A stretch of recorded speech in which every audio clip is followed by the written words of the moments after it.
नमस्कार, स्वागत है आपका हमारे चैनल पर। मनीष सिसोदिया के ऊपर सीबीआई ने दर्ज की है दूसरी एफआईआर, तो वहीं दूसरी तरफ राघव चड्ढा ने भारतीय जनता पार्टी और एजेंसियों के ऊपर लगाए हैं आरोप। दरअसल हम आपको बता दें कि एक तरफ दिल्ली में हुए शराब घोटाले और वहीं दूसरी तरफ जासूसी के मामले को लेकर मनीष सिसोदिया के ऊपर एजेंसियों का बढ़ता जा रहा है शिकंजा। और इसी के विपरीत आज आम आदमी पार्टी सरकार के पंजाब से राज्यसभा सांसद राघव चड्ढा ने प्रेस कॉन्फ्रेंस करके भारतीय जनता पार्टी सरकार पर आरोप लगाया है, यानी कि केंद्र सरकार पर आरोप लगाया है और इसी के साथ एजेंसियों को लेकर खड़े किए हैं सवाल। दरअसल हम आपको बता दें कि जहां जासूसी मामले में दूसरी एफआईआर और अरविंद केजरीवाल के सलाहकार के मामले को लेकर मामला दर्ज कर लिया गया है सीबीआई की तरफ से, तो वहीं दूसरी तरफ आज राघव चड्ढा ने कहा कि झूठे मामले लगाए जा रहे हैं मनीष सिसोदिया के ऊपर, उन्हें ज्यादा दिनों तक जेल में बंद रखने के लिए। और वहीं दूसरी तरफ भारतीय जनता पार्टी सरकार यानी कि हमारी सरकार जो है वो तोड़ना चाहती है बीजेपी और इसीलिए मनीष सिसोदिया को फंसाया जा रहा है। ये तमाम बड़ी बातें जो हैं वो आज कही गई हैं प्रेस कॉन्फ्रेंस करके राघव चड्ढा के द्वारा। तो वहीं दूसरी तरफ ये भी कहा गया है कि इतने सालों से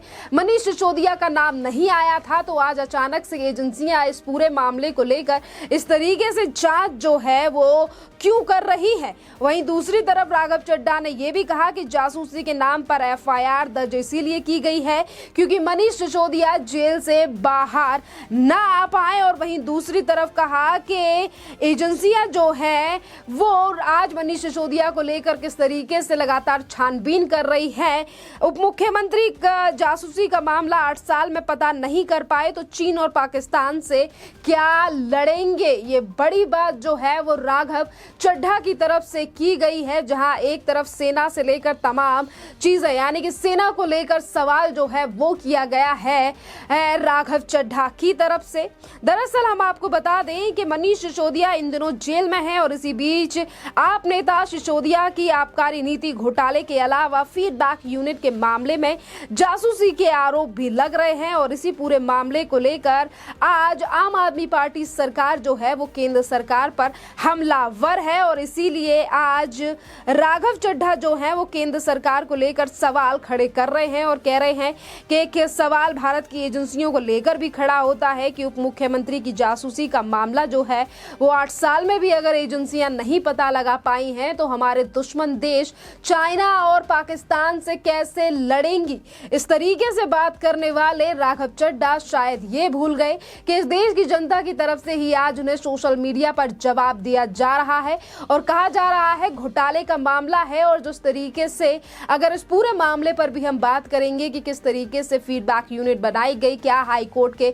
ऑर्डर्स आए थे और क्या उपराज्यपाल की तरफ से प्रतिक्रिया इस पर दी गई थी, पर इसी के साथ आज जो चीजें की गई हैं बोली गई हैं राघव चड्ढा की तरफ से उस पर भी हम बात कर लेते हैं। दरअसल एक तरफ जहां राघव चड्ढा ने एजेंसियों को लेकर सवाल उठाए हैं तो वहीं दूसरी तरफ राघव चड्ढा ने कहा कि एनआईए रॉ के बड़े अधिकारियों पर कार्रवाई करे। चड्ढा बोले कि ऐसा आरोप ऐसा लगाओ कि भरोसा भी हो। ये जासूसी के नाम पर एफआईआर दर्ज इसीलिए की गई है क्योंकि मनीष सिसोदिया जेल से बाहर ना आ सके। आपके राज्यसभा राघव चड्ढा ने ये तक कहा कि इनका बस यही मकसद है कि कुछ भी करके मनीष सिसोदिया को जेल में रखो। उन्होंने कहा कि चीन भारत की जमीन पर कब्जा करता है, पाकिस्तान नापाक कोशिश करता है, लेकिन एजेंसियां मनीष सिसोदिया को जेल में डालने में व्यस्त हैं। राघव चड्ढा ने सवाल खड़े किए कि इंटेलिजेंस एजेंसियां 8 साल तक सो रही थी और अब आधे राज्य का आधा उप मुख्यमंत्री और जासूसी करवा रहा था और एजेंसियों को भनक भी नहीं लगी है। तो वहीं दूसरी तरफ ये तक कहा गया है कि गुजरात में ठग किरण पटेल को लेकर केंद्र सरकार पर भी निशाना जो है वो साधा गया है राघव चड्ढा की तरफ से। और उस पर उन्होंने कहा है कि गुजरात से बीजेपी के साधारण कार्यकर्ता किरण पटेल कश्मीर में सरकारी पैसे का इस्तेमाल कर मौज कर रहे थे। जम्मू कश्मीर की पुलिस और सुरक्षा को भेदने वाले की जांच करने की बजाय मनीष सिसोदिया पर पर कार्रवाई हो रही है। उन्होंने स्पष्ट कहा कि बीजेपी के पास जासूसी के आरोप में कोई भी सबूत नहीं है, बस मनीष सिसोदिया को फंसाने का प्रयास किया जा रहा है। अब दरअसल जिस फीडबैक यूनिट को लेकर आम आदमी पार्टी सरकार के तमाम नेता आज मनीष सिसोदिया को निर्दोष साबित करने में लगे हुए हैं और एक तरफ सीबीआई बड़े बड़े खुलासे इस फीडबैक यूनिट के मामले में कर रही है कि किस तरीके से ये फीडबैक यूनिट बनाई गई और किस तरीके से अधिकारियों की नियुक्ति हुई और कैसे बड़े अधिकारियों के पीछे लगाया गया इस फीडबैक यूनिट को, जिसमें शायद आम आदमी पार्टी सरकार के भी खुद कुछ नेता जो है वो शामिल हो सकते हैं। और आज उसी लिस्ट का जो है वो तमाम लोग इंतजार भी कर रहे हैं कि सीबीआई को जल्द से जल्द उन लोगों की लिस्ट सामने लानी चाहिए, सार्वजनिक करनी चाहिए, जिनके लिए ये फीडबैक यूनिट जो है वो आम आदमी पार्टी सरकार और दिल्ली के मुख्यमंत्री के द्वारा बनाई गई थी। और इसीलिए आज केजरीवाल के सलाहकार के ऊपर भी मामला दर्ज कर चुकी है सीबीआई इसी फीडबैक यूनिट के मामले में।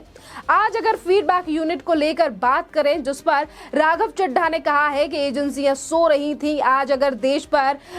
खतरा मंडरा रहा है, अगर बाहर के देश हमला करते हैं तो कैसे ये एजेंसियां बचा पाएंगी। दरअसल ये मामला 2015 से 2016 के बीच में है, जब फीडबैक यूनिट के नाम पर ये जो है जासूसी की टीम बनाई गई, जिसपे नियुक्ति के लिए खुद अरविंद केजरीवाल सरकार ने इसका फैसला लिया, खुद इस टीम को बनाया गया। उपराज्यपाल से इस फीडबैक यूनिट के बारे में कोई भी सलाह मशवरा या फिर उनकी राय नहीं ली गई थी, जिसके बाद हाई कोर्ट का भी एक ऑर्डर सामने आया था, जिस पर कहा गया था कि अगर दिल्ली सरकार कोई भी काम करती है तो उन्हें पहले परमिशन लेनी पड़ेगी, स्टैंप लेनी पड़ेगी दिल्ली के उपराज्यपाल की, जिसको लेकर दिल्ली के मुख्यमंत्री और उपराज्यपाल में भी घमासान 2017 के बाद देखा गया। पर जिस तरीके से ये फीडबैक यूनिट, जिसमें कुछ रिटायर्ड जो ऑफिसर्स हैं वो लेकर ये टीम बनाई गई थी और जिसका एक ही उद्देश्य था तमाम नेता और ब्यूरोक्रेट्स के ऊपर नजर रखना और उनकी तमाम जो जानकारी है उनकी जासूसी करके रिपोर्ट जो है वो अरविंद केजरीवाल के लिए देना। आज तमाम चीजें जो हैं वो निकलकर सामने आ रही हैं इस फीडबैक यूनिट को लेकर। पर वहीं दूसरी तरफ आम आदमी पार्टी सरकार के नेताओं का ये कहना है कि फीडबैक यूनिट मामले को लेकर सिर्फ एक जो है केस बनाया जा रहा है या फिर इस पर हंगामा इसीलिए किया जा रहा है क्योंकि बीजेपी चाहती है कि मनीष सिसोदिया को ज्यादा समय तक जेल में रखा जाए। पर जो एजेंसियां इंडिपेंडेंट तरीके से काम करती हैं, आज वो जासूसी मामले से लेकर दिल्ली में हुए शराब घोटाले को लेकर तमाम बड़े सबूत जो हैं वो कोर्ट में पेश कर भी रही हैं। और इसीलिए बड़ा कारण है कि जब भी मनीष सिसोदिया की कोर्ट में पेशी होती है, कभी भी ईडी या सीबीआई के हाथ खाली नहीं होते। उनकी दलीलें या फिर उनकी चार्जशीट में किसी ना और एक व्यक्ति का नाम हमेशा ही बड़ा हुआ होता है। और इसीलिए ये चार्जशीट अगर दिल्ली में हुए शराब घोटाले को लेकर भी बात की जाए तो 4000 से ज्यादा पन्नों की चार्जशीट जो है वो ईडी की तरफ से सौंपी गई थी। और आज इन्हीं तमाम मुद्दों को लेकर यानी कि जासूसी मामले पर अब आम आदमी पार्टी सरकार के नेताओं की बौखलाहट आ रही है सामने, चाहे फिर वो राघव चड्ढा हो, संजय सिंह हो या फिर खुद दिल्ली के मुख्यमंत्री अरविंद केजरीवाल, क्योंकि एजेंसियों के ऊपर सवाल और दुश्मन देशों को लेकर जिस तरीके से बातें जो की जा रही हैं और ये देश की जनता भी जानती है कि किस तरीके से जवाब चाइना हो या पाकिस्तान, भारतीय सेना उन्हें बॉर्डरों पर ही दे रही है। इसी पूरे मामले पर आपकी जो भी राय हो आप हमें कमेंट करके जरूर बताइए। धन्यवाद।